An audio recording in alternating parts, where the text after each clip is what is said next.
Yo, dudes, the Empire's pretty chill. Maybe you could, like, join it or something.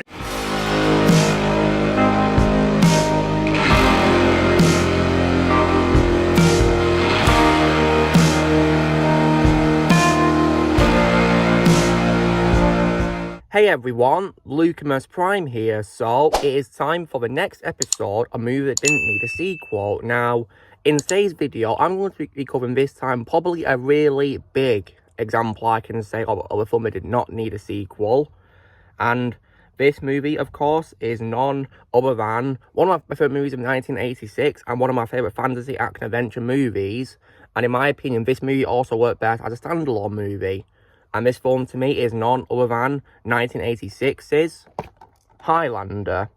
So, you guys are probably wondering, what do I think of Highlander? Well, I really love this movie. It's one of my favourite fantasy action movies, as I've talked about. And I think it's really great. And you have a great performance by Christopher Lambert as the main character, Connor MacLeod. And that's one of my favourite roles of his. And I definitely as well loved Sean Connery, as well as Connor's mentor, Juan Sanchez Villalobos Ramirez. I think he played him really well. That's one of my favourite roles of all time from Sean Connery, may rest in peace.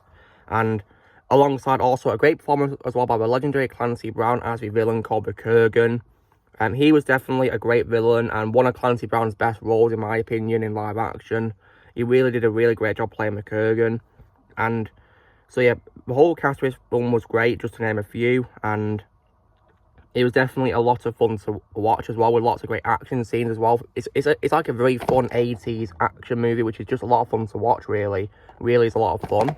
And when we're talking as well about the ending is amazing because at the end of the movie, of course, Connor confronts the Kurgan and he's able to decapitate the Kurgan and absorbing his power and winning the prize. And he, of course, avenged Ramirez, who got decapitated by the Kurgan earlier.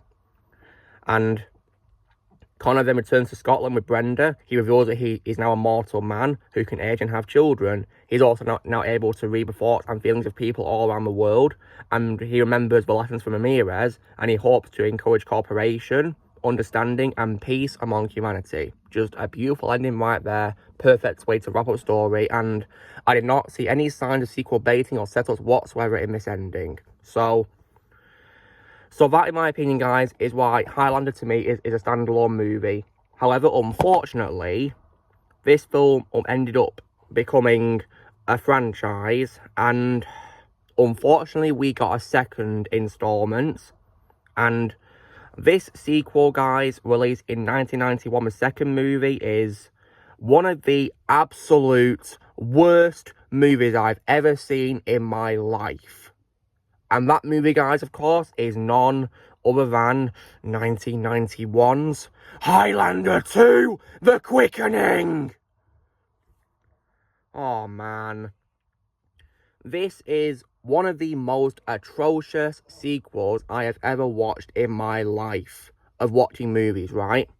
Because it was one Sunday afternoon, right? And I decided to watch this film to see how bad it was, because I heard about it getting overwhelmingly negative reviews and being panned by critics on release and was being hated by fans of the franchise. So I decided to watch it to see how bad it is and to watch it for your benefit if you want to rely on me to watch it so you don't have to. So I gave it a watch and, like, it was just complete trash from start to finish. And if you guys were to ask me if there's anything good about this second movie, well, I'm going to simply say, guys, that in my opinion, there is absolutely nothing good about Highlander 2. Nothing. Like, this film was just absolutely abominable. The reviews that I read about it were so right in every way, because the film was complete trash from start to finish. It ruined everything that I love about this great first movie, like, because when I watched this movie for the first time on Netflix, guys, I loved it. I had a lot of fun watching it. That's why I got this Blu-ray of it from HMV, because it was great. But this film, however, I absolutely despised from start to finish. Like, in my opinion, there was nothing good about it. Like, it was just absolutely horrible and was just terrible. Like, it was trash from the very beginning of the movie. Like, I wasn't even a minute into the movie and it was already bad. Like, because the performances from the cast didn't even save the movie either, in my opinion. In my opinion, the film ruined Connor McLeod a lot compared to the great characters in this first movie. And Christopher Lambert apparently hated the direction the film was going in, and he wanted to back out, but unfortunately due to his contract he couldn't, so I feel bad for Christopher Lambert. Like, I just have no idea what the hell this film was, what it was trying to be, what it was going for. I didn't have a clue. And I think I could also probably nickname this movie something like maybe Highlander 2 plot holes, because this film is full of plot holes like there's no tomorrow. So many I can't even count them, because there's so many inconsistencies. And like, probably the biggest one is probably how the movie brings back Ramirez out of nowhere, and they don't even explain how he comes back. So like, they're basically doing the whole Palpatine move on him before Force Skywalker even came out. So yeah, that was just a very dumb move right there. Like, I can't believe he did that, and it made no sense. Like, Ramirez, as much as I love Sean Connery as Ramirez in the first Highlander movie, Ramirez should not have been in this sequel at all. Like, it was just absolutely horrible. Like, it was beyond a joke, this movie. It was just absolutely horrible. And it was so boring that for most of the movie, pretty much, I was on my Xbox One playing Halo because I was so bored. Like, nothing interested me in the slightest in this movie. It didn't make any sense. And you know what, guys? I also don't blame Clancy Brown for declining to reprise his role in this movie as well, because when he saw a script, it didn't make any sense to him and he backed out. So rightfully so, Clancy did the right thing, not going back for this abomination, because it was just absolutely horrible. And I give it a full-on 0 out of 10, maybe even below that if I could, because in my opinion, guys, nothing could save the movie. Nothing was good about it, in my opinion. It was just an absolutely horrible mess of a movie, and it's one of the all-time worst sequels I've ever seen in my life, ever. Like, I can see why it got panned on release. This is probably one of those times where I can agree with critics on it, because it's just absolutely horrible. And like, if I wasn't watching it for your benefit, guys, I'd have probably turned it off, because it was embarrassing, it was appalling, I was face-palming a lot when I saw it. Like, I couldn't believe what I was watching. It was just absolutely horrible. If you guys have seen this movie and you love it, then please, for the love of God, don't see the sequel, the second one, because it's going to break your heart if you love this first movie like I do. It broke my heart. But like I said, guys, I only watch it for your benefit if you want to rely on me to watch it, so you don't have to. But it was probably a big mistake, because I wasted, of course, 100 minutes of my life watching this abominable sequel that I'm never going to get back. So yeah, damn.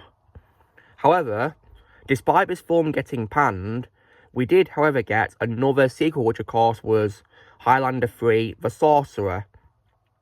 Now, when it comes to a sequel, I appreciate that it ignored Highlander 2's events, and you know, you can probably say it's a real Highlander 2, but what I will say is that, now, was it better than Highlander 2? Yes. I will say it was better than Highlander 2. I mean, I think anything Highlander related is better than that movie, to be honest.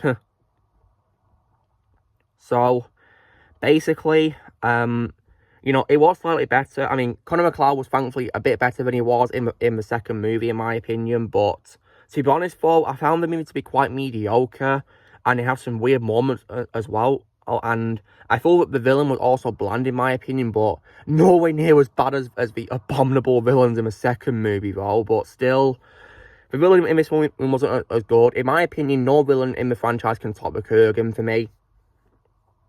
So, and I would personally give Highlander 3 a 6 out of 10. And if there's any more movies after that movie, then personally, guys, I'm not interested. And yeah, I feel like the second film has pretty much, you know, killed any interest I'd have in watching any more Highlander movies in that timeline. The only thing I might probably watch is that upcoming reboot with Henry Cavill in the role. Because, as I said, guys, I'll support anything Henry Cavill was in, of course. But yeah, this film was just not good, but not as bad, in my opinion, as the abominable second movie. So, because I found the third film mediocre, I give it 6 out of 10. And the abominable second movie, I give it 0 out of 10 in comparison. I, however, will make a statement in reference to the iconic line from the franchise that there can only be one Highlander movie. There can only be one, to me. Just this one alone, and that's it. No more. So, yeah. So when it comes to what I'll do, you guys, what I'm ever going to own, I will only ever own the original movie on Blu-ray, and there's no way in hell I'm going to buy a second movie. And as for a third movie, nah, I don't see why I should get a third movie, because in my opinion, there's only one Highlander movie, just one. So yeah. And in the future, guys, I will post a review for this movie because I love the movie. And as for our second movie, it's going to get a mega trash talk because it's beyond trash in my opinion. There's nothing good about it. It's embarrassing trash. So that's going to get a trash talk. As for the third one, it'll probably get a mediocre mess with you because I think it's mediocre. Because I don't think it's that good, to be honest. So yeah, I stand by my statement, guys, that in my opinion, there could only be one Highlander movie. Just one. So yeah. So guys, this me doing the next episode of Movie Didn't Need a Sequel, where I was saying why, in my opinion, Highlander from 1986 is an example of a film that did not need a sequel, was better off as a standalone movie. So you know drill, guys, be sure to give this video a like. Also, be sure to leave in the comments what you guys think of Highlander, do you need a sequel, or comment below what you think. Also, be sure to join Team Prime by pressing subscribe for more videos coming in the future. If you'd like to be a member, you can join using a peace out or subscription, and I'll see you all later.